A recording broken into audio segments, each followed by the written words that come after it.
Welcome back to Rosco Reviews. On today's episode, I'm going to show you how to install a bathroom faucet.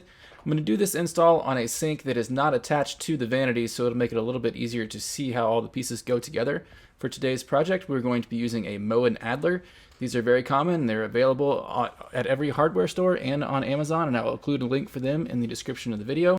If this is your first time here, go ahead and hit that subscribe button so you can keep up with all of our DIY projects. These Moen Adler faucets are made to be installed on a 3-hole, 4-inch setup. Most bathroom vanities use this size. First, we'll install the drain assembly. You have to remove the top piece of the drain assembly in order to attach it to the base of the sink. You'll need to unscrew this nut and back it down all the way so that you can slide that rubber gasket all the way down before you get started. When you place the drain assembly on the sink, you'll need to have the thumb screw located toward the back side. Next, we'll reattach the top piece of the drain assembly. You'll need some plumber's putty for this. If you don't have any, I'll include a link for it in the description of the video. To use the plumber's putty, you'll just need a small bit of it, and you'll roll it into a snake that will wrap around this top piece before we screw it on. This creates a seal between the sink bowl and the top of the drain assembly that allows the sink to hold water while the drain stopper is plugged. With the putty wrapped around the top part of the drain assembly, we'll go ahead and screw that onto the bottom part. If you have too much putty, that's no problem. It's better to have too much than not enough. Any excess will just squish out around the sides and we'll clean it off later. So we'll screw those two pieces together. Remember, the thumb screw sticking out the side of the drain assembly needs to end up in the back. Now we'll tighten the nut on the drain assembly up to the base of the sink. This one's important. We need to get this one nice and tight because that gasket in there is what keeps this from leaking. Once you have the nut as tight as you can get it with your fingers, I would use either a pair of adjustable pliers or a spanner wrench that is made for installing sinks to get that nut nice and snug. Next, we'll attach the faucet. The faucet has a plastic gasket that goes between the metal faucet and the porcelain sink. You need to make sure that you have the gasket on the right way. The small hole in the middle goes toward the back.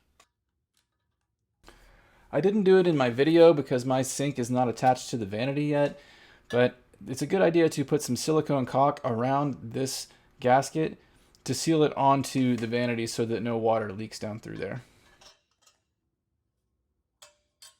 Now, attaching the faucet to the sink, there are 3 little pieces. The flat one goes on first, and then the little metal tube, and then the nut. If you're installing this faucet on a granite countertop, you probably won't need the little silver extension tube. Attaching these to a porcelain sink, you're going to want to get them snug, but don't crank down on them too tight or you can break the porcelain. I've tightened them as far as I could with my fingers, and now I'm just going to give a couple little turns with a wrench to snug them up. Next, let's install the drain stopper.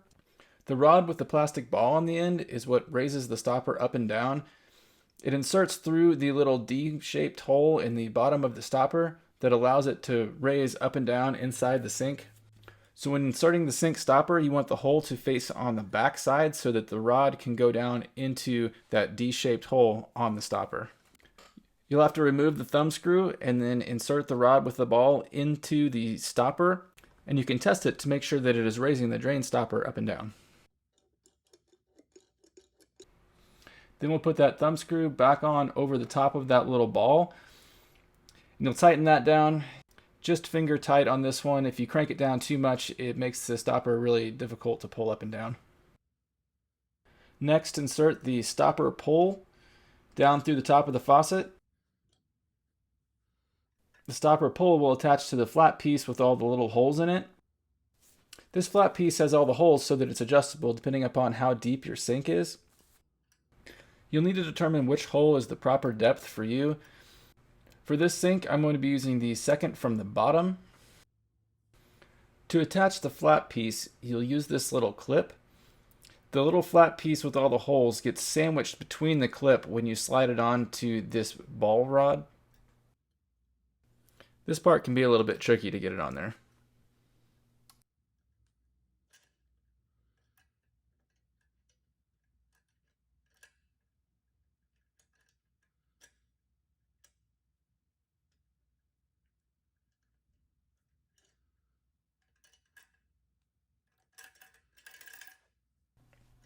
Next, we'll want to push the ball rod piece all the way down so we can measure how far to put the pole. You want to position the pole rod where it will be for when the stopper is up, and then we'll tighten that little bolt that's on the back to secure it in place.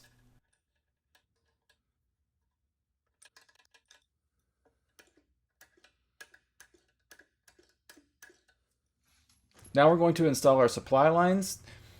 There are different kinds of supply lines. I kind of prefer these pre-made ones. They're easy to use and you don't have to cut anything.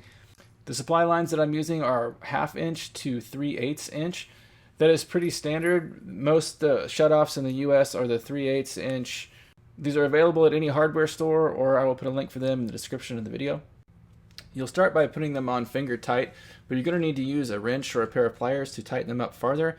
You just need to be really careful not to twist that copper pipe. It is really easy to get that twisted, so you have to put a wrench on the little square part on the back of the fitting before you try to tighten that up with your wrench.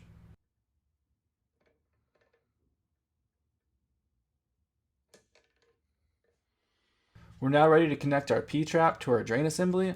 You'll need the pipe nut and the proper sized washer. These are not included in the Moen faucet kit. They should be included with your P-trap.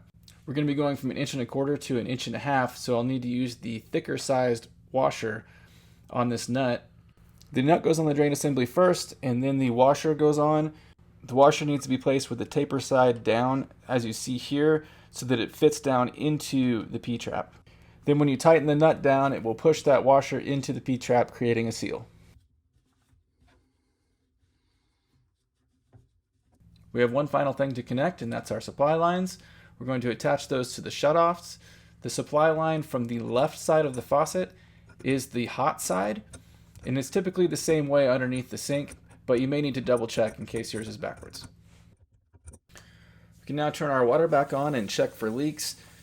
You want to check anywhere that you've connected it together. So you got to check the P-trap, and you're going to check your supply lines at the bottom and at the top. And you want to be sure and check this rubber gasket right here to make sure you got it tight enough. This is how you install a bathroom faucet. I hope you found this video helpful. Please like and subscribe, and we'll see you back here next time.